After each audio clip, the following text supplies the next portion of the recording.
Hey, Juventini, welcome back to the All Juvecast channel. And we are coming at you with episode 138 of the podcast. And we're going to be covering the Coppa Italia victory coming at 4-0 versus Spal, setting up the Derby d'Italia in the semis. Maybe we can get some revenge on those guys. But this was a fun one to watch. I can't think of the last time I was that relaxed actually watching Juve, and I got my man Francisco joining me today. How you doing, man? Yeah, I'm doing great, man. As you said, good performance, and I want that Inter. Obviously, no Juventini fan wants Inter to win because there are rivals and all that. But I want an Inter. I want an Inter because I know we can beat them. We are a Yeah, better team, so I want yeah. payback. Absolutely, man. I agree 100%. We got to go at them. Hopefully, this time, having Pirlo is able to have the full roster, being able to use certain guys that'll make a difference. But yeah, let's talk about some build-up coming into this one. Just talking in terms of lineups, they weren't sure exactly 100% what was going to come at the back. You were getting some rumors about Dragusin getting the starting spot. Then you were hearing that Di Pardo would end up starting, so there was question marks there. Fagioli seemed to be a lock in the midfield, which was good because everybody remembers way back when Allegri was talking about this kid and saying he's a joy to watch, and he's really, really fun to watch. So everybody kind of had eyes on Fagioli. The rest of the lineup actually filled out quite a bit with guys, a lot of guys now that seem to be taking the backup role in terms of Rabiot, Ramsey, Bernardeschi. But yeah, those were the real question mark was exactly what was going to happen at the back. In my opinion, Demiral had to kind of start just because he's been kind of held back, needs minutes. We know he's kind of itching for minutes and whatnot. A lot of talk about his future, whether it's with Juventus or whatnot. And, personally, well, we'll talk about performances and everything in this game after the fact, but the lineup ends up coming out Buffon, Dragusin, Demiral, De Ligt across the back, triple D. And then you got Bernardeschi, Fagioli, Rabiot, Ramsey, Frabotta with Kulishevsky, Morata up top. I like the lineup. I thought maybe we'd give up one, maybe on something like a PK or something like that, having some young guys involved too. Just because clean sheets in the month of January, we've only got a couple, but it's been more recent. But I went 3-1. I still thought it was going to be very, very comfortable for Juventus. I liked the lineup, and I was really interested in seeing Fagioli. And it was interesting to see how Kulishevsky up top changes with Morata next to him up top, and how it would work with Ramsey in Yeah, that fold too. The only other thing was Bernardeschi was originally slated to be the Capitano, and then it ended up going to Buffon, who, even though after he came back from PSG, after taking a year hiatus there, saying that, yeah, he apparently took the captaincy. And today is the man's birthday. Aguri. The living legend himself. So, Tanti auguri, of course, going out to Gigi. We all love Gigi Buffon. But let's talk about your thoughts on the lineup and leading up to this match. Spal's fifth in Serie B. Yes. They average very, very low shots, even in Serie B. I thought it would be very, very comfortable. But your thoughts going into this one and some things you were looking for, Francisco? Well, if you look at the Spal, and not because I thought Juventus was going to go win very comfortable, but not because Spal was in Serie B, because we have seen Serie B teams compete in this competition, Coppa Italia. It was more about Spal by itself. The team didn't have a great offensive technique in the building of the game. they didn't pressure the ball high constantly, which is something you have to do against team like as Juventus. You have to pressure in an organized way. They didn't. They were more a counter attack team, and they didn't have as fast players other than Sek, who was at least the faster guy on that team. But you have a guy like Flocari, who's a veteran, who maybe gives you a lot in the experience, and who in the box is deadly, but on the counter he's not as good because he doesn't have the pace. So I thought Juventus was going to win. The lineup was good. The only thing I didn't like, and that's something that I've seen before, and it's nothing wrong, but Bernadette on that right side in this formation is something that I don't like. Bernadeschi, since I've started seeing him, he wasn't a good winger, right winger, in the sense that he's too lefty. He's a guy who he doesn't use the right foot. He's not comfortable using the right foot a lot.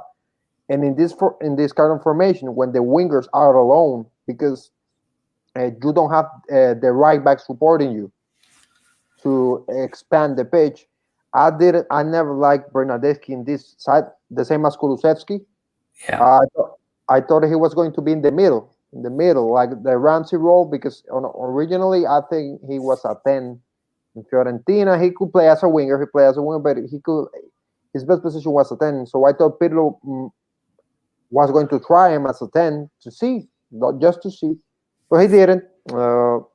It's not Yeah. something wrong, but something that I thought it would happen. But the rest of the lineup was good for me. Yeah, he's one of those guys that can't really switch from one side to the other in this particular setup. Same like Chiesa is night and day from right to left in this setup. Kulishevsky can't play as a wingback, in my opinion, on either side. He gets lost completely. So yeah, there's a few things we still see there. But again, yeah, Spal again. Not only because Serie B or whatnot, but just like what they average in terms of offense. You know, very, very low shots, like just shots, let alone shots on target that they average per game and whatnot. And we still had a lot of regulars, especially like Delict being at the back to kind of cancel out Flockery and whatnot, who is a threat for Spal. And he proved to be, but more so on kind of our errors or whatnot, but we'll get into the game and whatnot. We got guys coming in here. Vishwajit saying hello, everybody. Liam already getting into Fagioli playing great. Yeah, we will definitely talk about Fagioli. And then, George coming in with Bernardeschi, as you were talking about. I don't think Bern is comfortable using either of his feet. Jokes apart, Spal had some momentum knocking out Sassuolo, but it was exciting to see the young lads. Comfortable win as expected. To be honest, we have more than just Bernardeschi, who seems very reluctant to use the other foot. We have quite a few players that it's like, even in shooting areas, we get certain guys in shooting areas, and I'm like, tee it up whether you're on the right or left or whatnot. Yeah. And like it's funny, man. They gotta have it teed up on the good strong foot, man. But started to see that positive trend where we're starting to shoot a lot more continue in this match too, which is good. And guys out of the middle of the park, which is big. But we'll talk about all this right now. In terms of the highlights, to be honest, they're not a whole bunch because it was pretty comfortable and it was, like a business-like performance. That's what I said right at halftime. It's pretty much business. Juve not going all out, but they're not sitting back, right? Like it was just a steady, constant, still moving forward, right? It was kind of first gear, comfortable, the odd time second, but not really. We kick it off, and Frabotta actually does well in the 5th minute. Lets a really nice low hard drive that just misses the far post, almost getting in there. Then you have Morata forcing a stop in the 8th minute, 3 minutes later, and then 5 minutes later, a really nice run by Rabiot. driving run into the area. He gets clipped and he gets the yellow card. And I'm thinking, this isn't for real, right? Like, you got to see that. And I was laughing. And he gets a yellow card. I'm like, well, this is the time when VAR comes in handy, because that would have been such a shame. Everybody's watching this replay clip of him getting clipped. And if it weren't for VAR, as much as we question it at times, the consistency, well, I think there is a consistency issue, whatnot. These are the times where it works really, really well. They step in, he takes a quick look, and the referee realizes he got it wrong. PK given, Morata steps up, and no mistake, 1-0. There we go. Good positive start. And then honestly, after that, again, very, very comfortable, continuing to work, moving the ball nicely. Fagioli very much involved in just distributing and being calm, cool, collected. Rabiot was working very, very hard, box to box. And basically in the 32nd minute, Juve wins the ball. Kulusevski carries, beats his guy twice. It looks like he was laying the ball for Fagioli, but it was kind of going beyond him. And then out of nowhere comes Frabotta and absolutely smashes this thing. And there's your 2-0. And that was good. Fagioli was pressing up in the play. The pass kind of missed him, but he let Frabotta run onto it. And Frabotta absolutely smashes that thing. Nice to see him score. And there's your 2-0. And honestly, after that, 36 minute, we get a little bit sloppy at the back. And this happened a bit at the start of the first half. Dragusin was a little shaky, looked on the ball, but then he grew into the match quite nicely. This particular who slipped up, and then Floccari comes in with a good rip. But it looked like the main man himself, Gigi, had it covered should it go on target, but nonetheless, good opportunity for them. And then in the 43rd, it looks like Bernardeschi is done as he takes a seat on the pitch, gets some treatment. He does come back, shake it off, but I had a feeling he would be gone at halftime. But we hit half. It's 2-0. Very, very businesslike, as I mentioned, just being calm, cool, collected, trying to minimize injury risk or whatnot, but always in control and comfortable. And that's really all it was in the first half. But so we had some guys, Dragusin, I talked about, he grew into that 1.5. Demiral was a little shaky, in my opinion. Had some giveaways or whatnot. Rabiot was fantastic. Kulusevski was working, and Morata was working. But yeah, I liked it. I liked it a lot. So your thoughts at halftime, Francisco? Just business. This first half was just business. The entire game this is a game that is resuming in this phrase. It's a very, very important game if Juve loses, but if Juve wins, it's not important at all. Yeah. That's this game. Yeah. And this game was all the way from the beginning to the end. In the first half was always cruise control. Juve was in control. There were some. Dragusin was shaky at first, but I'll say this: for all the shakiness that we saw, he was always trying to do too much. It was never bad mistakes that we made. No. It was always Dragusin was always trying to push the ball forward, which is something that he does, and I've seen him does in the younger teams. Something he needs to work on, because if you're gonna do that, you need to know that in this system you're gonna leave the back in a bad position. So it was that. Demiral the same, because I thought 1-1 Demiral was not losing. Demiral, there was one ball that I don't know. I thought it was in the first one that had the ball on the wing, and Demiral just came and bullied him. That was very, very early on. Yeah. As he is an enforcer on the ball, and he was good in that sense. The errors came from mistakes that we did, trying to push the ball forward too fast, not thinking enough. But other than that, even the league had his mistakes coming on late because obviously he hasn't played a lot. And he will get better in that as he gets minutes. But normal, I like Rabiot. Rabiot for me, spectacular. And Yeah.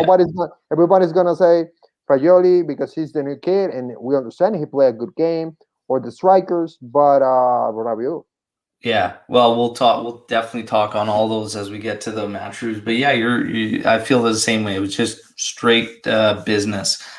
Basically, not trying to slip on the banana peel that this match is. Basically, just get the job done, do it comfortably, and keep the guys that are out there really to finish, get your changes in later, and maybe bring some guys that need minutes that are just getting into the fold, and keep the guys you need rested for some Serie A action rested. So we got that. Basically, at halftime, Bernardeschi gets substituted for Di Pardo as Bernardeschi cannot continue after his knock. We go through the second half, a lot of the same, just straight business. For the most part, other than some errors we had, Spal was rendered pretty toothless. They were trying to get stuff happen. We were eating it up pretty good, and we just kept control. In the 66th minute, Chiesa enters the match, as well as Sandro. They substitute Morata and Frabotta, which is great because Chiesa is coming back after his knock. Get him some minutes, and Sandro as well, and just getting cleared from COVID. So yeah, good to see those guys come in there and get some minutes. Chiesa in the 77th minute actually is part of a turnover from Spal. He steals it. He waits. Kulishevsky makes a great overlap and run on him. Chiesa simply passes it in front of him, and Kulishevsky makes no mistake. 3-0. Job done. Sealed, dusted, good to go. Not that it was ever in question after we went 2-0 up, but there's your insurance, 3-0. And nice to see Chiesa get involved, get an assist, and nice to see Kulishevsky score, get his confidence even higher up. And then 83rd minute, Dagraka comes in, Demiral comes off, and in the 84th, Chiesa settles the ball nicely, a crossfield ball, settles it nicely, drops his shoulder. You know exactly what he's doing when that happens. Cuts inside, lets a hell of a rip go, just misses what would have been a beautiful goal. That one deserved to go in. 87th minute, McKennie comes in for Fagioli. And then in the 93rd, Chiesa basically steals one off Dagraka's feet. I would have liked to see Dagraka shoot. I think he kind of seemed deflated as you watched Dagraka there, but Chiesa takes it right off his feet, walks it in, 4-0. But there you go, man. Chiesa very, very positive and driven, even in a match that was already sealed. I like seeing that. That's the Chiesa we need. I do feel bad for you, Dagraka, but you were never going to get to shoot that with Chiesa lurking around there. But there's the 4-0. And yeah, man, second half again, just straight business. But nice to see these guys get minutes, guys coming back. And Chiesa looks solid. Fagioli got subbed off by McKennie at the 87th. Fagioli did well. We get straight to it, man. Player reviews and man of the match. So let's start off with man of the match. We're probably going to end up with the same player, but who do you have for your man of the match? Oh, Rabiot, without a doubt. Because everybody's going to look at Kulusevski, because Kulusevski had a good game, and the strikers have a good game, and Fagioli, because he's the new kid, and everybody likes the new toy. But Rabiot, tactically, he was spectacular. He helped the central defenders. He helped the lead a lot. He put them the game from the back. When the defense of Spal went high pressure, Rabiot was there to help. He defended the ball great. He didn't lose the ball at all. Defensively, he was a stone on that side, of that left side, which is Juventus' weak side, because Frabotta is the one who has to go forward and go back. So the midfielder on that side needs to be very, very helpful defensively. And if you see the game, you try to see the game, from the beginning, there was no danger at all from that side. All the danger that came from Spa was from the other side, which is hard for me to believe. Because that right side was supposed to be the more solid. That speaks volumes of the work Rabiot did. Uh, with spaces, we all know that Rabiot with spaces is spectacular. The problem is when he doesn't have the spaces. But with Yeah. spaces, he was great. The run that he made was spectacular, and he was solid in all aspects of the game. All aspects. Yeah, and I agree. Man of the match, Rabiot, and honestly, very very close for me between he and Kulishevsky for top player in this one. Both did a fantastic job, but Rabiot was man. Even when he was going through that spell where he was really good, he wasn't at this level good, and maybe it's. Spal or whatnot, but Rabiot looked incredible.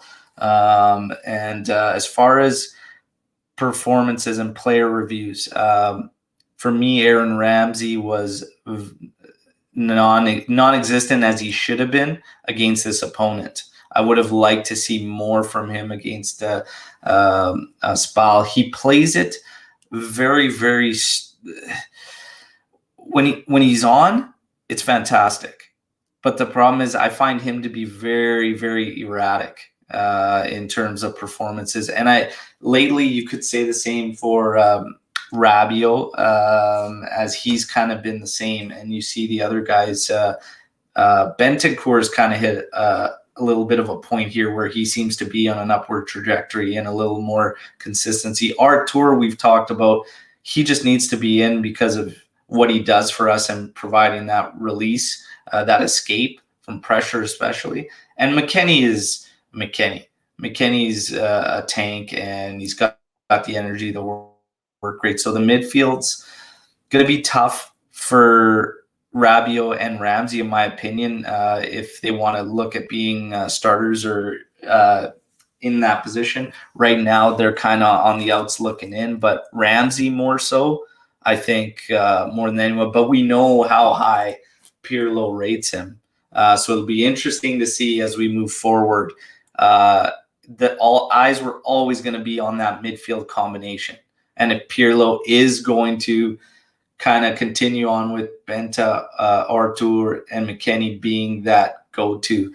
But for me, yeah, Ramsey, he played it strange because he was always against with that line, our front line and whatnot, rather than kind of moving up towards it and creating those give and goes. He's always right there from the start. And I'm like, man, you're almost hindering yourself. Like, drop back a bit and build up with it and work off those guys. So it was a bit strange there for me. Fagioli, everybody's hyped up. You talked about it's the new toy. Fagioli, for me, without going overboard, I was very impressed at when I think about the youngsters that we have seen in the season and whatnot making their appearances. I was impressed with how cool, calm, and collected he was from the start.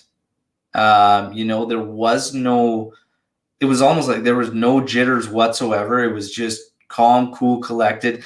Towards the end of the match, he did start struggling and start forcing passes. And I don't know if it was because the scoreline got up, he got more confident, and he was forcing things, but he did a couple back in the final third that were, could be punished by a better team for sure. And, you've got players or fans already saying, keep him around, use him in the first team, whatever.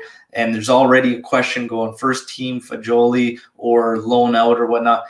He is not ready by any means for first team or more action. Doing this was perfect. And I really, really love what Pirlo's doing and the fact that we're getting to see these guys and they're getting minutes with the club, whatnot. But if we're talking about him being first team ready, there's No chance for me. And Witty Pratama's brought in a question for us saying, will Pirlo use Fagioli in a Serie A match? No.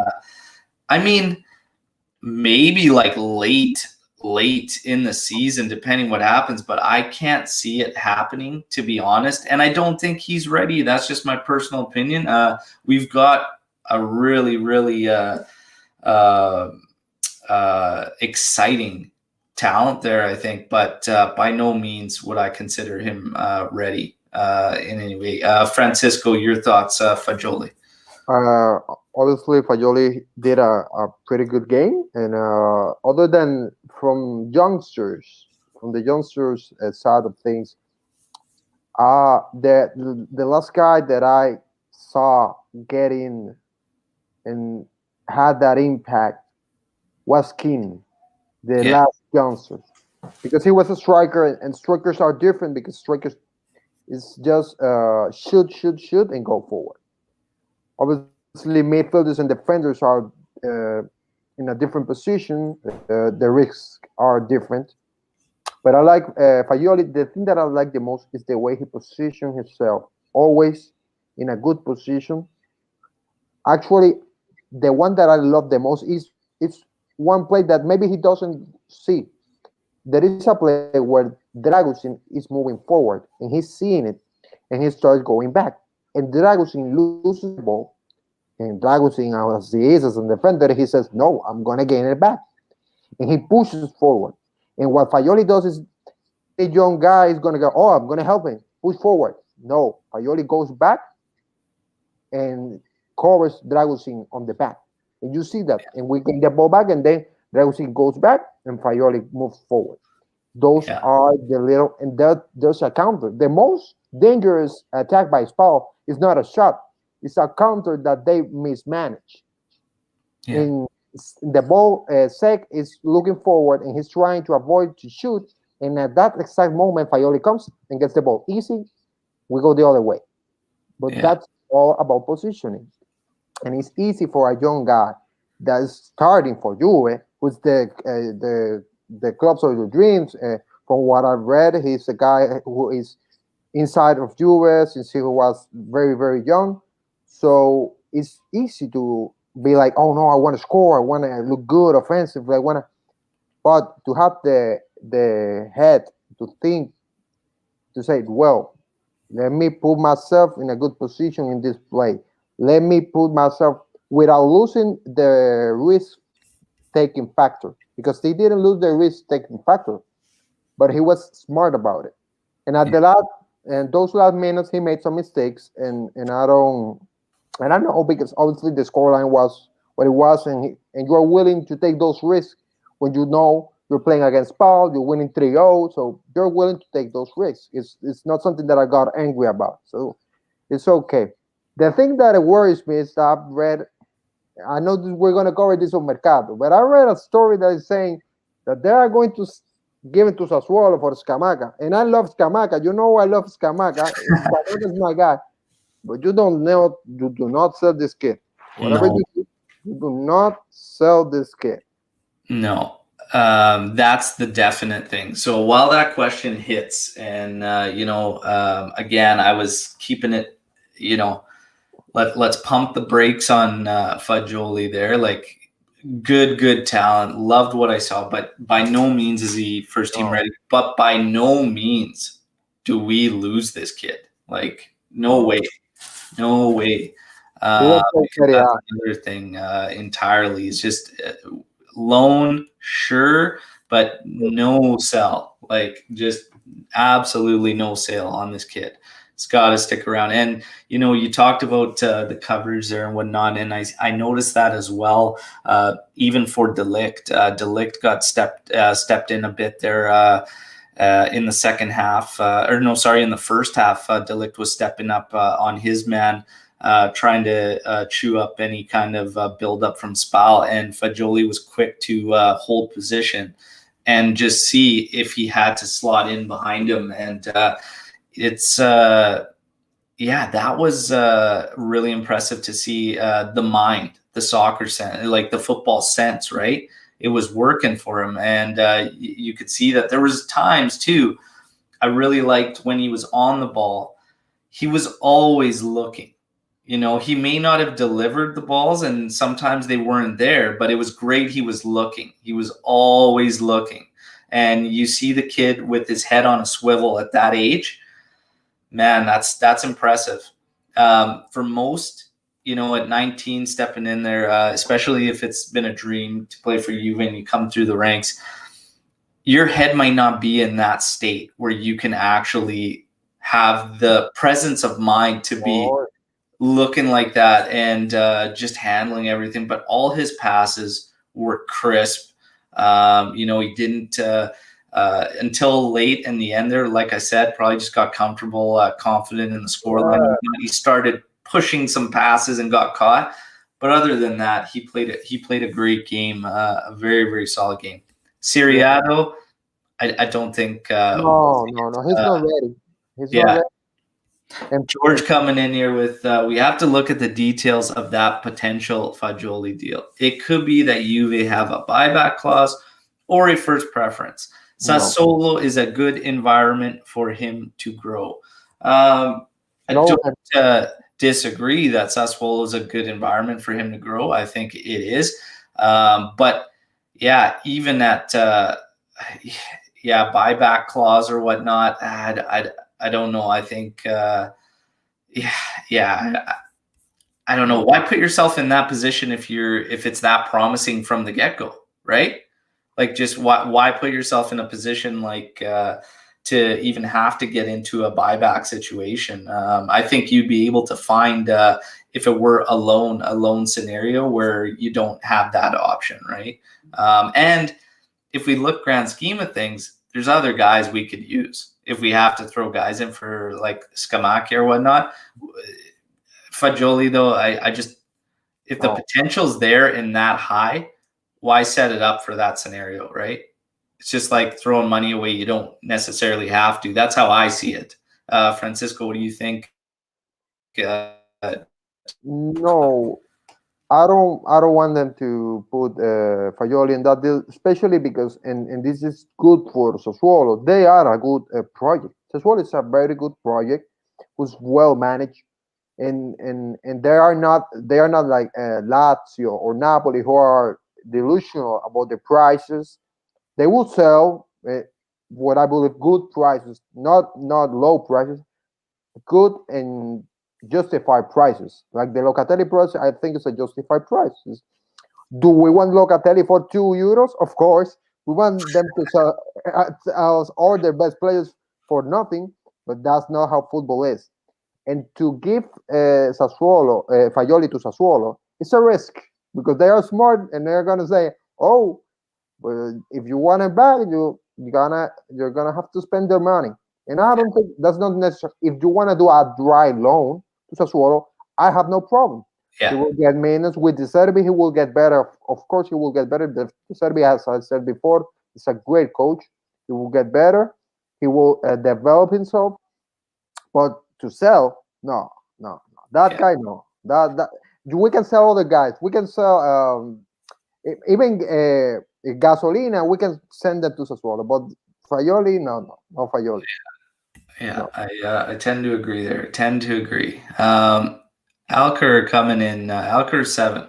With the backline fully recovered, do you expect Pirlo to start his pals and make De Ligt fight with Danilo for a spot? In my opinion, I don't think De Ligt's going to have to fight with anybody for a spot. I think Danilo's locked himself in as a very, very valuable asset in this particular setup for Pirlo. I don't see those two fighting for a spot, personally. I think we've got the other battle. I think when you talk about Pirlo and pals or whatnot, not even being a pal or whatnot, but Bonucci, I think the question mark is right there. And most Juventini I talk to say they would be comfortable with De Ligt being in the heart of the D with Chiellini on one side and Danilo on the other in that 3-man setup. But You know what? I'd be fine with it too. I need Bonucci to step it up at the defensive phase, and if he can't, these other guys can't. Chiellini's been good. He shows that he's got a role to play. His physical fitness is always going to be in question, though, the more minutes he gets, which is the frustrating part, because I love Chiellini when he's in the lineup. I think he still has a lot to offer. I think he's still a great defender. Can he do it if relied upon over and over and over? What would that do then to the psyche of Bonucci? It could go either way. Does this guy start to step it up because it's like, man, I just lost my spot? Or does he completely fold and crumble because he lost his spot, if that were to happen? But it's a scenario you could speculate all to. But like, what's your thoughts in terms of Alcar's question here, Francisco? From first of all, from what you said last, if you are in Juventus and you crumble because you lose your spot, you are on the wrong club. Yeah, you're on the wrong club. You won't crumble. You go, you fight back, and you take your job back. That's how it is in here. Now, I don't to say it's because there are pals. I don't like that comment. Not because he said something wrong, of course, but because he plays Bonucci for a technical reason. He doesn't play Bonucci because he's his friend. He plays Bonucci because it's a libero, a player that is able to throw some deep balls, to help playing from the back, and to be able to tell the midfielders to go a little more forward, trusting that Bonucci will be able to get the ball, build the game from the back. If you ask me, I wouldn't play Bonucci because I'm the guy, I'm a nonsense defender. I want my defense to be bullies, to dominate, to win every duel. If you ask me, what is the defense that I use? I use Demiral, Delic, and Chiellini, without a doubt. That's just me, but that's just me. Danilo has earned the right to play based on performance because he has been spectacular. Yeah. If you ask me, as I said, Demiral, Delic, Chiellini. Why Chiellini? Because other than fitness, that's the only problem that Chiellini has. When Chiellini is 100%, he's as good as the defender, and this is gonna sound a little crazy for some people. Chiellini, 100%, is as good a defender as the 1-to-1. Lukaku, and if you saw the game, yeah, Lukaku had some plays, but it wasn't with Chiellini playing 1-to-1. Chiellini is still a very good defender. The problem is his fitness. Yeah, absolutely. Like I said, Chiellini still is a guy that can chew up those minutes against the best out there. He got turned around once by Orsolini. Lukaku had some plays and whatnot, but for the most part, Chiellini did a fantastic job. He still has a lot in him. It's the body. It's when the body kind of falters. But that one's a really, really tough one. If it were me, like I said, De Ligt, Chiellini, and Danilo. That's just me. Demiral, I love Demiral. I think he still needs to grow. He looked a little frustrated too in this one. Especially even getting subbed off too and whatnot. And I still have question marks about the whole scenario, and just even when those rumors come up, and everything feels a little off there. But I like Demiral. I really, really like him.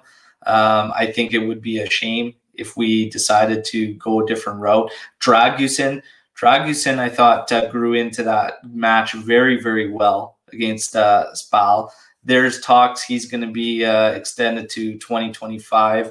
I think that's Juve securing him and locking him up. There's a lot of interest in Dragusin. It's not to say that a deal may not be made or whatnot, but they're locking him up till 2025. So see what ends up happening there. My man Rocco's joining us. Rocco saying, "Buongiorno amici. Dybala will move if he plays well the rest of the season." We're going to get into Dybala a little bit later. And George coming back with, in terms of Fagioli and a loan, would a team like that take him on a simple loan with no potential return for them. A buyback clause is pre-agreed, so the amount would be agreed at present. Well, the thing is, what I was saying is it's not necessarily a team like them, but you will have opportunities to loan him out. Maybe it's not Sassuolo. Sassuolo is a great project, but I don't see us having to get into a situation where a buyback is even a part of it. Why do that? That's all I was saying in terms of that. Colin joining us now, Gialberto Ampana. And the back line, again, is becoming like the midfield. We were talking about earlier, Francisco, about the group of guys and making it work and minutes and whatnot. And to me, the whole Demiral thing with minutes, it never made sense when that rumor came out because he was just coming back from injuries. So I was like, well, why is this guy why would he be complaining about minutes if he just came back from 2 quick succession injuries? It didn't make sense. But at the same time, you've got him in your starting back 3 if you were running things, which I could see. And I wouldn't necessarily have an issue. For me, Danilo, De Ligt, and Chiellini. But I think, let me put it this way, Demiral isn't far off by any means. If somebody doesn't have him in that starting, I think he's got a little bit more to go in terms of polishing. And what I mean by polishing is just those moments like when he did start giving the ball away a couple times, like in our end there, that's just the presence of mind of always being in tune with the match. And that he's still young, like he's still a very, very young guy. That's going to come, that's going to grow. And sometimes that happens just because of the lack of minutes and lack of being in that moment and just being turned on that line. So it's tough to say, but I mean, you could line us up. That's a good problem to have. Of course. Let's put it that way. If these are your options, and you've got a guy like Demiral that's trying to get into the fold, that's a good problem to have. In terms of what you said about Bonucci, I agree with you 150%. If you are going to start to crumble because all of a sudden now and your confidence is even more shot, then you shouldn't have even come back in the first place. So I agree with you 100% in terms of that. Let's see, Colin's coming in here with, I think the only learnings from last night were seeing De Ligt play with Demiral and seeing what our kids are made of. Yeah, absolutely. I mean, that was a big part of it, seeing those guys and getting these guys minutes, and the fact we were able to get guys that were injured coming back in. Next question coming in from Anthony. Based on Rabiot's play last summer and his improved play since returning from injury, do you think this poses a problem for Pirlo trying to fit him in? So we were kind of talking about the midfield and seeing if Pirlo is going to commit to Bentancur, Arthur, and McKennie. In my personal opinion, based on what we've seen through the course of this season, even when Ramsey does a lot of things well, it's execution sometimes that lets him down. He had an opportunity in this match. It was a tough one, though, as a volley and whatnot, but you could see his demeanor, his attitude and whatnot. Like he's kind of almost got this, I think he's got to bag a couple goals and just get that going for him and shake it off or whatnot. But Ramsey, when he's great, it's great, but it's few and far between for me. He does good movements and good things like that, but it's a little too erratic. We talked about that earlier. Rabiot, I see the same, and I'm not sure why, but Rabiot, when he's on, I think is fantastic. I hear a lot of Juventini ask questions like, why is Rabiot even around or whatnot? I think that's uncalled for. I think Rabiot's a very, very skilled, talented midfielder. I think he brings you a great physical box-to-box guy who we saw it when he wants to do it. He can drive the ball with the best of them and just make these great runs, dish off, or cause fouls, create havoc, whatnot. He can do that. But has he been erratic as well? Yes. Yes, he has. Bentancur, we just talked about now, has been growing. Arthur, we know what he can do in terms of possession. And McKennie is overall such a good, balanced midfielder that can score. That is very good at timing his movements and his runs. And I talked about that earlier in terms of Ramsey. When Ramsey's playing that role, he almost hits that back line too fast, too quickly, and takes space and opportunities to play away from himself. Whereas McKennie doesn't do that. McKennie's very good at, okay, I'm going to drop into this space now, occupy, and then I'm going to be that trailer. And his timing is really, really strong. In my opinion, you go with the hot hand in the games you need, and the guys that are on the outskirts until they consistently bring this, then they can have the discussion. Based on one match against Spal, in my opinion, Bentancur, Arthur, and McKennie are still the go-to in the tough, the crucial, the important ones. That's my opinion. Francisco, let's go. Midfield. The same one. Bentancur, McKennie, and Arthur. The thing, let's start with Ramsey. Ramsey is not a bad player at all, but he has been inconsistent. He's injury prone. He hasn't got injured, thank God. But he's injury prone. He's a player who's injury prone. And I don't think he is giving Juve what Pirlo is asking. Pirlo is asking more of a like Charanoglu does on Milan, that player that is behind the strikers. Ramsey, he's not timing that well. He's not connecting. Many times you have to you see Morata on that game having to come out of the area, of the Spal area, just to get the ball. That's the job that Ramsey is supposed to do. Not that those passes are wrong, but if you are making them consistently, then you don't have no one in the area. With Rabiot, the thing with Rabiot is, as I always said it, two factors. His salary is too high for the performance that he's giving us. That's the problem. He's getting $7 million a year for a guy who's not playing as well. And when you see the three guys that are the best ones, the best midfielders right now, are the ones with the lowest salary. So the fans always are thinking, so we're paying this guy $7 million a year, and the guys who are not getting paid nearly as much, other than Arthur, I believe, are the ones who are starting. Yeah. So, and the other with Rabiot is also the playing without spaces. He cannot play without spaces. With Spal, he played good defensively. He was solid. He had a great game. Yeah, but look the spaces that Spal gave up. He's not. If we're playing against Genoa, he's not playing that well because he doesn't have those spaces.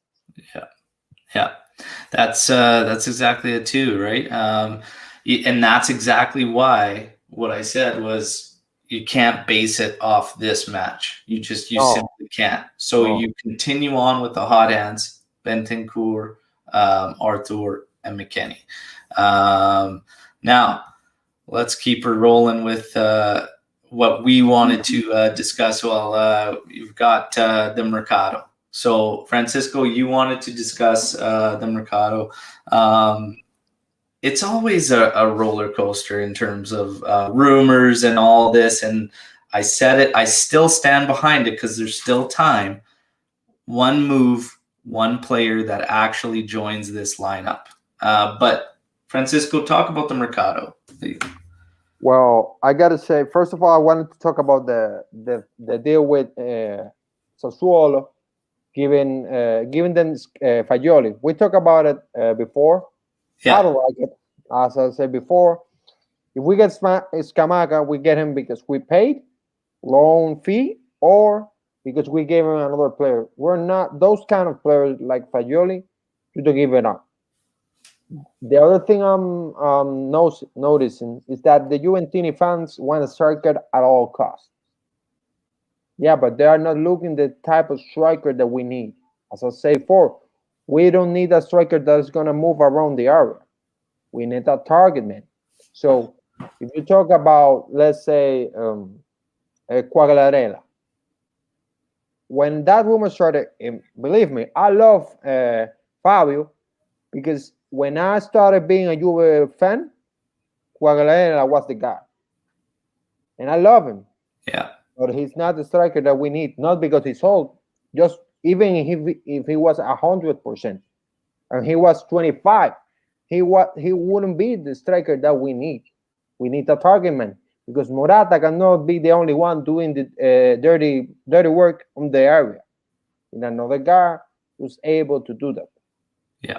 So I'm just saying, let's pump the brakes with some of the names that are coming on in the striker position.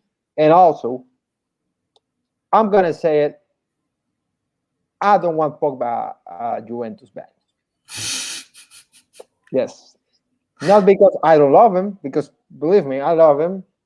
He has been the best, the midfielder at the highest level at Juve since a long time ago. Since I began watching Juve, he has been the best midfielder, and one of the players who has reached the highest level, other than Cristiano and Buffon. But he's too expensive, man.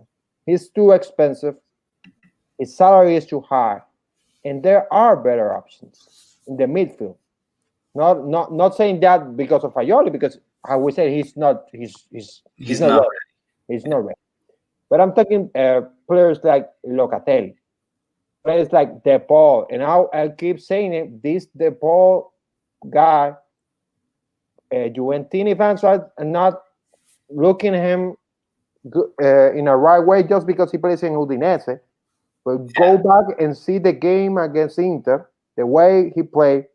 He's offensively, he's spectacular, and we don't lose nothing defensively. He pressures the ball. Physically, he's very good. He doesn't lose the ball. He doesn't lose the ball. Inter, you know how hard Juventini fans know how hard Inter's midfield is. When you have Vidal, when you have Brozovic, and when you have Varela in the same midfield, how tough that midfield is. And he didn't lose the ball. And I keep saying that, and I say it, and everybody's saying, no, he's not ready for Juve because he plays in a small team. Saying, if Juventus brings that guy, we're gonna have a different conversation of that midfield. Believe me. Yeah, I like DePaul for sure. I love Locatelli.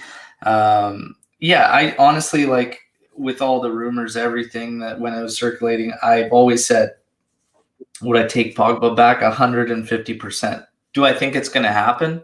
I don't think it's going to happen.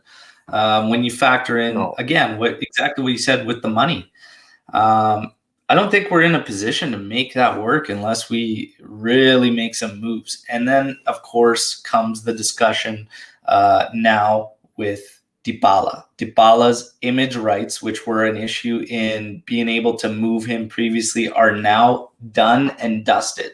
That is settled.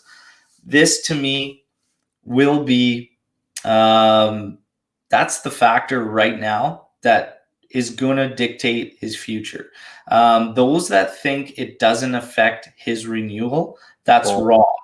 It will affect his renewal, and it has been affecting his renewal because and the reason I say that is because you can't have one without the other. You have those that say this affects the sale. 100% it affects the sale. Because if there's that uncertainty there, and no team that was looking at making moves could finalize anything, and there was all these question marks about his image rights and all this, with that done, absolutely it makes his sale easier, more manageable. They can handle it. How does that not affect his renewal? Of course it affects his renewal. Juventus wouldn't do a renewal on a player not knowing how they could operate with it in the future or whatnot. That lingering fact with the image rights, this now tells me 100% we will see the club's intention on what is going to happen with Dybala now that that's done and dusted. This renewal has taken so long. I personally feel it's inevitable that Juve wants to move Paulo Dybala. I think it's going to happen. I just feel they're looking at a couple guys on the roster that are going to be able to get that capital boost to them, and then they will fill out with some of these other players. I think Locatelli's coming in 100% in the summer. I think Locatelli's coming for sure. Dybala, and this is not something I want, as people mistook my tweet yesterday for when I tweeted that I think this is it for Dybala. It's not something I want, but I think it's going to happen, unfortunately. But your thoughts on the Dybala situation and now image rights being settled, and do you think he's going to be a part of this team beyond this season? It's a hard one. It's a hard one, obviously. Paulo, the situation with Paulo is difficult. He believes he's worth a quantity of money. He loves Juve. No Juventini cannot say he doesn't love Juve. Yeah. He grew up. He grew up on Parma, playing on Parma. Since he was young, he came to Juve. He has been with some of the club legends. He has talked with players like Nedved, with Del Piero. He has had contact with those kind of players, and he loves the team, and he has grew with the team. The problem is, and it's a reality, Paulo's performance hasn't been consistent throughout the years. If Juventus was 100% sure that Paulo was going to be consistent, there wouldn't be any discussion about salary. The problem is Juventus is not thinking that Paulo is going to give them that. Is not consistent, and he's 28 years old now, 27, 28, if I'm not mistaken. So yeah. He's not a young kid anymore.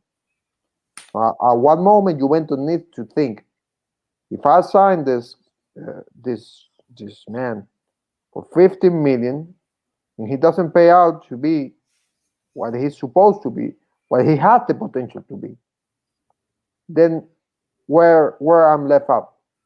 It's not Juventus work to wish that the player is better. Juventus needs to work what he has. And right now he has a player who hasn't played this year, who, yes, last year he was good, but this year he hasn't played at that level. And do I think he will stay? Yeah, I think he will stay because he loves the club too much. And there are other players that Juventus need to sell before they are thinking about selling Paulo. I agree. Because we talk about Bernardeschi, who is a player who I always said he had bad luck, and he sometimes hasn't been used in a correct manner to his playing style. Yes, but he's a player that hasn't performed. And if Juventus has a chance, and he says yes, he's gone. Rabiot is another one who I believe, if a good offer comes for Rabiot, he's gone. He's gone because that's one of the Juventus players that we can get a big offer for him, because he's not a bad player. He's still very young. He's 24, if I'm not mistaken. A good offer from Premier League can come, and if a good offer comes and Rabiot approve, I think he's gone. There are other players that we could say before. With Paulo, yeah, I believe he will stay, but it depends of how much he's willing to take. Let me ask you this question, because on the last episode of the podcast with Ivan, we got into a little discussion because he's of the mindset to get rid of Paulo, to start making room and whatnot and get the books going and bolster the club through that sale. But I said, in terms of the contract, and when fans really flipped the script on Dybala in terms of their opinion, was when these numbers started flying around, these rumors.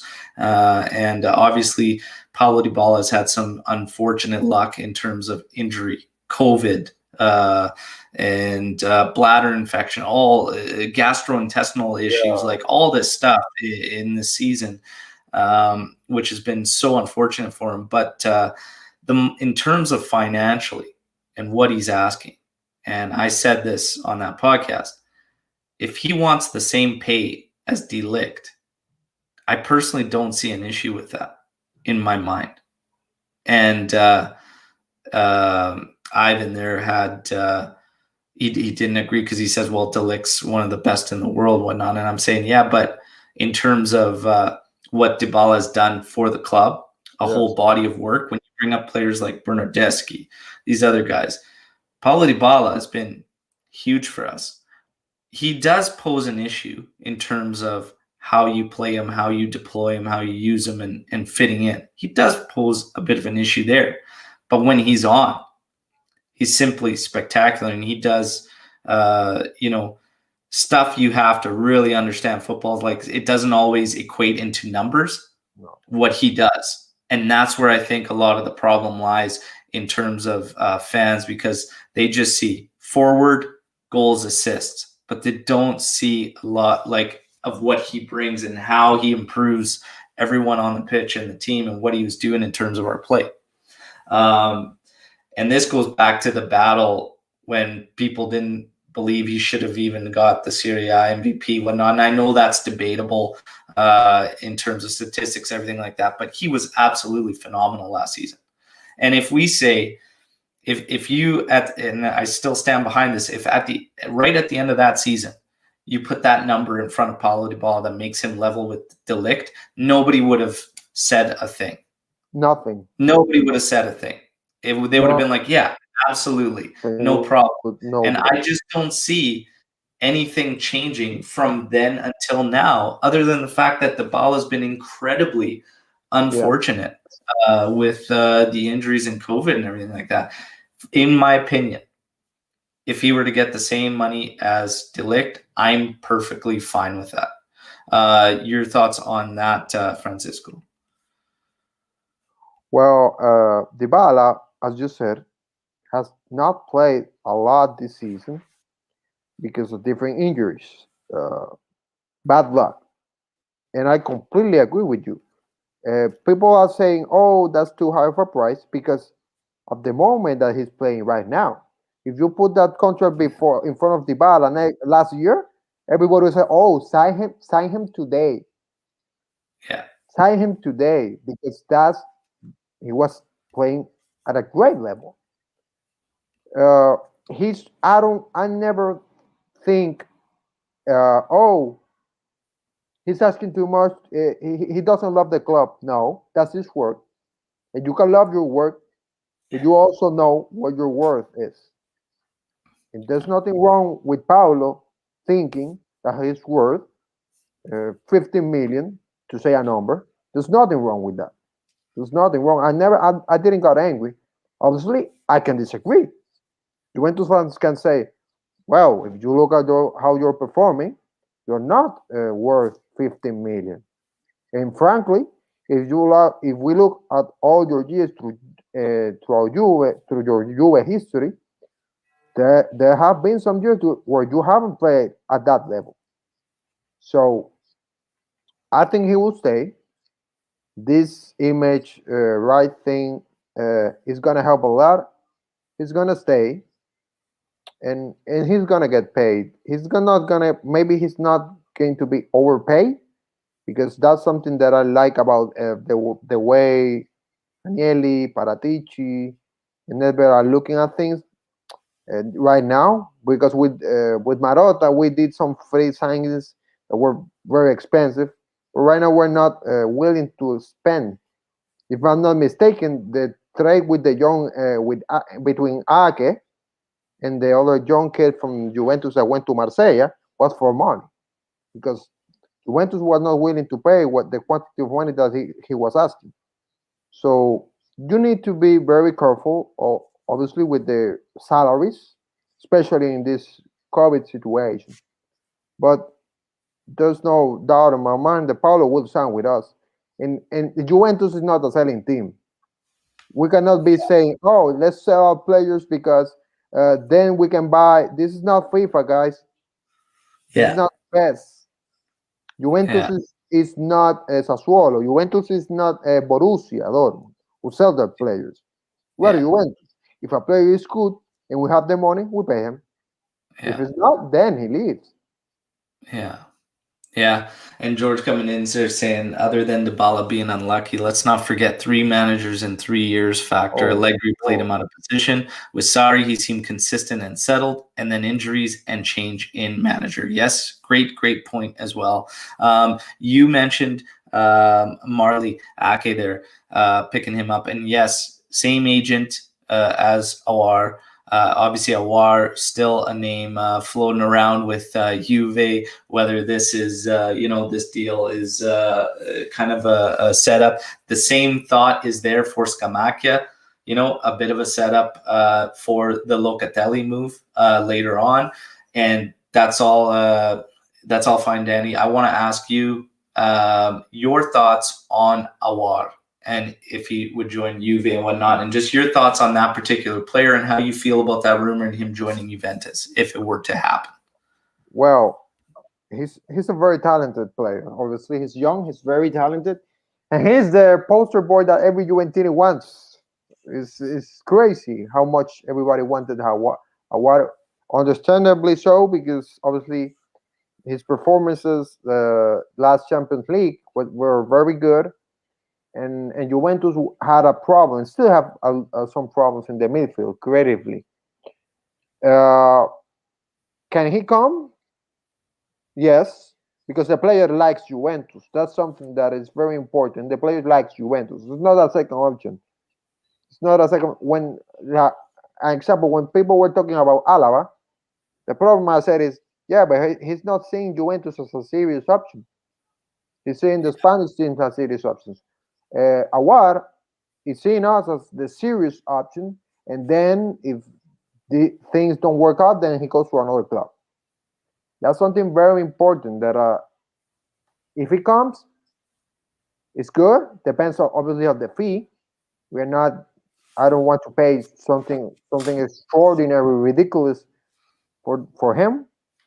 But if you ask me, yeah, I would love him to have him here because he is very talented. He's still young. He had some attitude problems that I don't like because I don't mind you having problems working very because you're working very hard and you're getting in the face of your teammates because you're not working enough. Things like that. I can see that and I can say, oh, okay, but not training, not being that professional. Uh, that's something that I don't like. And Yeah. what Tony is saying is correctly. We need to sell before we buy. Yeah. Tony coming in here with he could come, but only if Ramsey goes. And there you go. Yeah, Awar's a great talent for sure. I mean, honestly, I would be very, very happy. Locatelli, Oh, DePaul, Awar, and I personally think Locatelli's 100% the oh, he's summer. coming. He will be He's a coming. Juve player. As far as the other two go, I'm not so sure. In terms of Pogba and whatnot, it's funny. No. I keep mentioning to people, Pogba, when he came to us, was a nobody. He was nothing, and that midfield everybody want to hold up to. Vidal and Pogba were made at Juventus, so sometimes you take these guys that you maybe don't believe in, you don't know much about, but these guys are not anything to disrespect. Locatelli, DePaul, the amount of disrespect I see for DePaul is unbelievable because every time I watch him, I like him as a player, and I think he's great. So I'd be very, very happy if Juve can swing two of these three. We're laughing. We are laughing. But we have to move some guys too, and that's going to be the big key. We have to always remember when talking about Mercato, whether it's this one, the summer one especially, we will also be having guys coming back. Costa, De Chilio, Rugani, we need to move some players as well to make room. Will we be able to even move enough to afford Pogba's salary? I just don't see that one happening. But great stuff in terms of the Mercado. And now we're going to focus on the Scudetto race. Francisco, you want to talk about the Scudetto race? I've been saying for a bit here that I'm happy with where Juve sits because I think it's the perfect spot for a team that's young, that's a project that's building, to be the ones chasing and putting the pressure on those other guys, because each year that goes by, the amount of pressure those teams put on themselves to knock Juve off the perch is amazing. And I love it because it's literally led to their own downfall, like we saw last season. And I love it that we're always in their heads, no matter what. And the fact that we're close and we have a match in hand is almost perfect, because I think it would be very, very hard for a team with this many young guys and Pirlo's project that's still trying to really establish itself. It would be very hard for them to hold the top spot. But the fact that they're hunting, they're chasing, could also fuel that fire in the bellies of the veterans, the guys that have been there, that have won it all. But it's like, wow, we're not used to this, and bring everybody up. And the young guys go along for the ride and that chase. I think it's the perfect spot for this team to be in. But Francisco, your thoughts on the Scudetto race? I think that we are in a good position, in the sense that we're sharing the race. We're there with a lot of games to go. We still have to play Inter again. We have to play Milan again, and we have to play all the top teams again. So we have a chance to get that Scudetto, and we are well positioned in the other tournaments too. So that's important for Juve, for the confidence of the team. In direct duels, I always said against Inter, we have the capability of play and of locking them down defensively and of winning the ball every time, because we have the players and we have the team to beat them. Against Milan, who is a tough team, yes, who's young, who's very energetic, I think Juventus is better. The only team that sometimes scares me, I'm saying, we need to be careful with these guys. Atalanta with Gasperini has a problem every year. They start slow. Atalanta with Gasperini always start slow. But when they get ready, when their wheels start turning, they're very hard to stop. They're very hard to stop. And the way they play, and they don't mind getting scored with. That's the thing with Gasperini. That's why that Atalanta team is so dangerous. Because, an example, Juventus, when they they concede a goal, sometimes you see in the faces of the players like, oh, we are gonna have problems now. But with the mindset that Gasperini brought to that team is, we're gonna play a game who scored the most goals. We're gonna concede, but we're gonna get our own. So that's the mentality that Atalanta team has. And that's the only thing that troubles me. I don't mind Inter. I don't mind Milan. Roma will fall. But that Atalanta team, which is at the same level with us, if we see in the table, we're here. Sometimes they are 1 point over us. Sometimes that's the team that scares me, because when that team, even without Papu, which is in Sevilla now, they are playing fantastic. Ilicic is playing spectacular. Zapata is not stopping to score. The wingbacks, Gosens and Hatterwood, are playing great. And the defense is better because we gave them a gift. we gave them the gift of a good central back. So that's the guy. That's the team that I'm always watching, like cross-eye, like that team is solid. The other ones I don't mind. Yeah, I think we're starting to see the turn for Milan. I think it's catching up. I think it was always a matter of time, but they're still going to be in the mix. But it's catching up to them. Merda now, with the focus being there, will be yeah, they'll be in it for sure. Atalanta, we know with Gasperini what they do. You covered it so well too. But yeah, that's a team there. They're going to be a threat. It's going to be tough, no doubt. Has your confidence picked up in Juve though? Because we still have a lot of fans, a lot of Juventini that I read about daily that still say there's no progress in Pirlo's project, and I just don't agree with that. And I have seen progress, even if it's a bit. There is progress. I want to give a shout out to Antonio, who's just joining us now, saying, "Hey guys, just joined." And then Colin, real quick, he just says, "I think a key factor in getting Locatelli will be the price to be paid in the summer because his value has shot up. Can Juve do a deal now for the summer?" Well, that's why we were talking about Scamacca and maybe being a lead up and an assistance to that.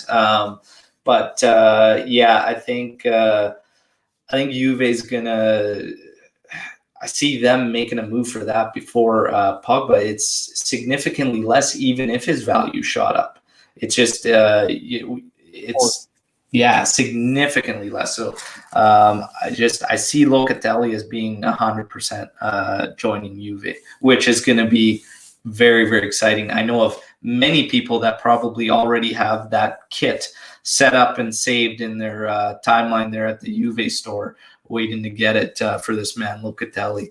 But in terms of the project, do you see progress? Do you agree with these Juventini that say they still haven't seen progress in Pirlo's Juve? Because I believe there is some progress. I see a little bit of a change here, and I think it's coming at the right time. And I think if we can figure it out, we're going to be a scary, scary team. And I don't think we're far off from figuring that out, to be honest. But Francisco, your thoughts on the project in general, and have you seen progress? Of course, I've seen a lot of progress. The problem also has been injury and COVID. We need to take in consideration those things, injury and COVID, and it's not an excuse, obviously, because it don't matter if Juventus has a lot of injuries or COVID. We have critiqued them and how it's supposed to be, because if you're a Juventus, you expect a high level of competition and performance. That won't change. It don't matter how many COVID cases and how many injuries we have. But the thing is, we see a more organized team. We see now that Pirlo now is thinking, okay, now I have my 11. Some of the guys that are the top 11. We know them. The league, when he quit, he's the guy. He's a guy who's always gonna be in the heart of the defense. Bonucci, even if you like it or not, he's gonna be in the 11. And Danilo, that 3-man back, I think is gonna be the top 11. Obviously, the Tech is playing great the last few games, so there's no doubt in that. And there wasn't any doubt before, but now he has cemented himself as one of Europe's best goalkeepers, in my opinion. The second best goalkeeper in Serie A, in my opinion. I still think Donnarumma is a better goalkeeper, but he's a very good goalkeeper still, and very underrated also. The midfield is established. I think if everybody's healthy, Pirlo is playing Arthur, McKennie, and Betancourt. And Cristiano is not going anywhere. And Chiesa, I think he's already a regular. The problem is the striking position. So the 11 is ready. The defense has gotten better. I think the defense is not a spectacular defense, but the defense is better. And we see more creativity from the players. They feel more comfortable in the system. So I do see some improvement. Tactically, Pirlo is getting better also with the changes, how he's looking at the game, and the attitude of the team. has improved, and they haven't changed since the beginning. You saw that the attitude was good with Pirlo. Maybe the results we weren't getting the results that we loved, but you didn't hear any rumors about nobody disliking Pirlo. Everybody loved Pirlo because he's an ex-player. He knows how they feel, but he's a manager now, and I do see a lot of improvement. We still have a lot of ground to cover. I'm not saying we're a finished product at all, but we can get better, and we will get better. And watch out for Juve and Champions League. People Yeah, are not talking about us at Champions League. Watch out because we are not a good team to face. Maybe on consistency, we lack that. We lack consistency. But on those one-on-one matches, we can give trouble to anybody. So yeah. watch out, Juventini. Maybe we can win the Champions League this year. Oy. Just maybe. Hey. Well, that's the dream. That's the dream, man. So Antonio has joined late, and he says you guys probably covered, which we did, but he's just saying we discussed last night. But he wanted to know what Francisco thinks of Demiral. Real quick, basically, Antonio Francisco has Demiral in his top three if he were lining us up. It would be Demiral, Delict, and Chiellini for you as the back three. Is what Francisco said. So, yeah, and Antonio knows my thoughts on Demiral. Just a little bit of polishing. I think he's just outside, in my opinion, just outside that top three. Colin coming in here with one thing I'm hoping comes from the Spal game is that Frabotta's performance might drive Sandro on because there is some competition, something Sandro hasn't really had before. Yes. It's something I've hoped for a while, and we haven't really seen since Spinazzola come on that season before he was transferred, because Spinazzola came in, hit the ground running, and you did see a little bit of a lift in Sandro at that point. And we haven't really seen it since, and we've had literally no cover there last season, like nobody. It's just it was just Sandro. So yeah, I mean, if anything, even just offering Sandro a rest to be rested when he does play or whatnot, because he has been run extremely ragged with Juve in terms of coverage and minutes chewed up and whatnot. But yeah, I hope it picks him up too. I've always had this frustration with Sandro where even when he comes off after a long layoff or rest or something, he looks so slow running and still looks tired all the time and whatnot. And I've got my frustrations with Sandro, but man, in a big game or whatnot, defensively, you can always bank on Sandro's wing being locked down. So that's the one thing with Sandro that I do very much appreciate. Colin coming in with, yeah, Sandro is 30 going on 50. yeah. Sometimes it looks like that for sure. So we are wrapping up. We're in extra time here. Couple of fun things. We mentioned Gigi's birthday. I've got the kit from 03 on there. And real quick, Francisco, your favorite Gigi Buffon moment. It could be any moment. It could be a save that's always embedded in your brain, but just your favorite Gigi Buffon moment. One of them, because there's so many. Of course. I have two. Obviously, the first time I saw him playing with Italy at Serie A, again, with Italy at the World Cup, sorry, and spectacular. As I said before, he was the guy that made me love football because of his last name. Honestly, I was scared. Buffon for me was so funny. Oh, Buffon! What kind of last name is that? But the way he screamed, he made me love goalkeepers because I'm a more of a goalkeeper, central defender guy. Those are the positions that I love. And this because Gigi and Chirea, those two guys are very important for me. And for the other one for Gigi, and I didn't saw it. But I saw an interview of Carlos Tevez in Argentina, and he was saying that the first time he came to Juventus, uh, in the first game, in the first training session, Juventus grabbed Gigi grabbed him by the neck and looked at him very closely and said, come on, kid, we're gonna win everything this year." And he gave him a kiss in the cheek. Yeah. Because in Carlos was so in awe, he said it. Is something. He said it like it's spectacular when you see a player like that who's the captain, who doesn't have to do that, Yeah.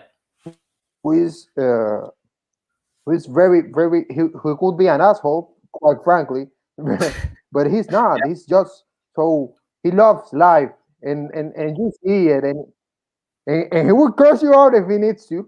He will curse you out, and that sanction is the stupidest thing, in my opinion.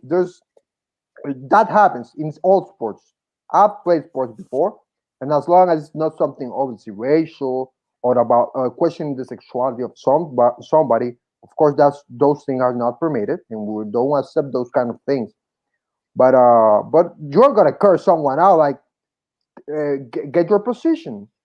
I love that passion. That passion. And when I heard that moment, for me, those two are the best things about Gigi. Gigi, always laughing, Gigi. Aguri, if you're watching this. Oh man. Yeah, it's an incredible tough ask, when you're talking about Gigi Buffon and how long this guy has played, and to ask like favorite moments, whatnot. And it's a combination of the Azzurri. It's a combination of Juventus. He was he still is, even in a backup role, one of the faces of Juventus. His name will always be synonymous with Juventus, with the likes of Del Piero. He's just it is. You won't think of one without the other. For me, in 2006 pretty much summed up Gigi Buffon for me. He went out. He had an incredible tournament. Absolutely incredible tournament.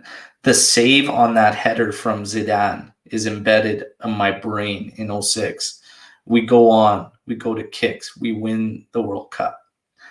Of course, this is the beginning of the dark times. And he could literally go anywhere in the world. Blank checks written. He stays with Juve. I don't know if anybody else in that position at that moment in time would have made that sacrifice except for Gigi Buffon.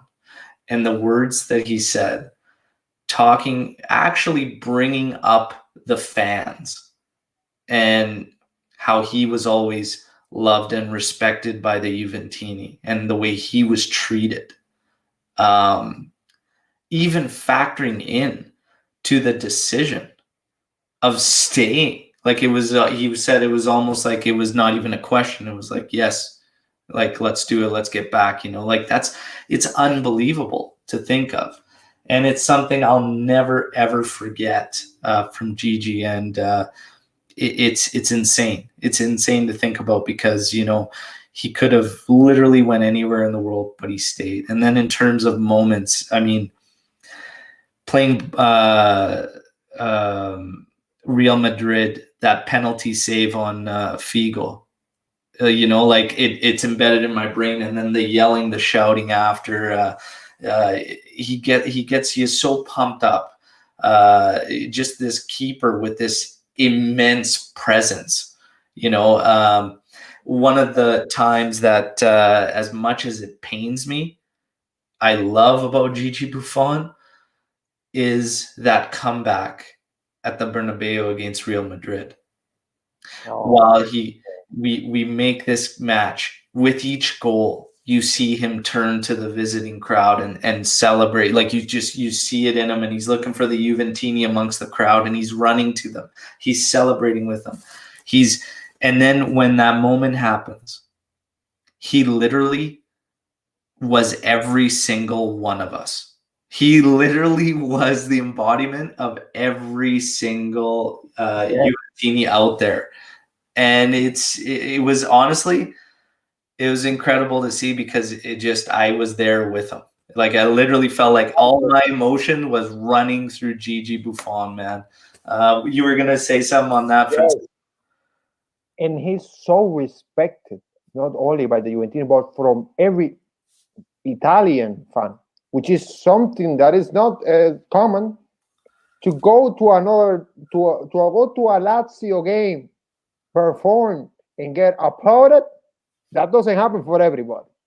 And the other players had the utmost respect. The other goalkeepers, like Neuer, who's a goalkeeper that knows how difficult it is to maintain a good level. They know and they respect it. And the thing that surprised me the most, two things surprised me the most. When Cristiano was in Madrid and he did the Chilena, spectacular goal. Obviously, we were heartbroken when it was a spectacular goal.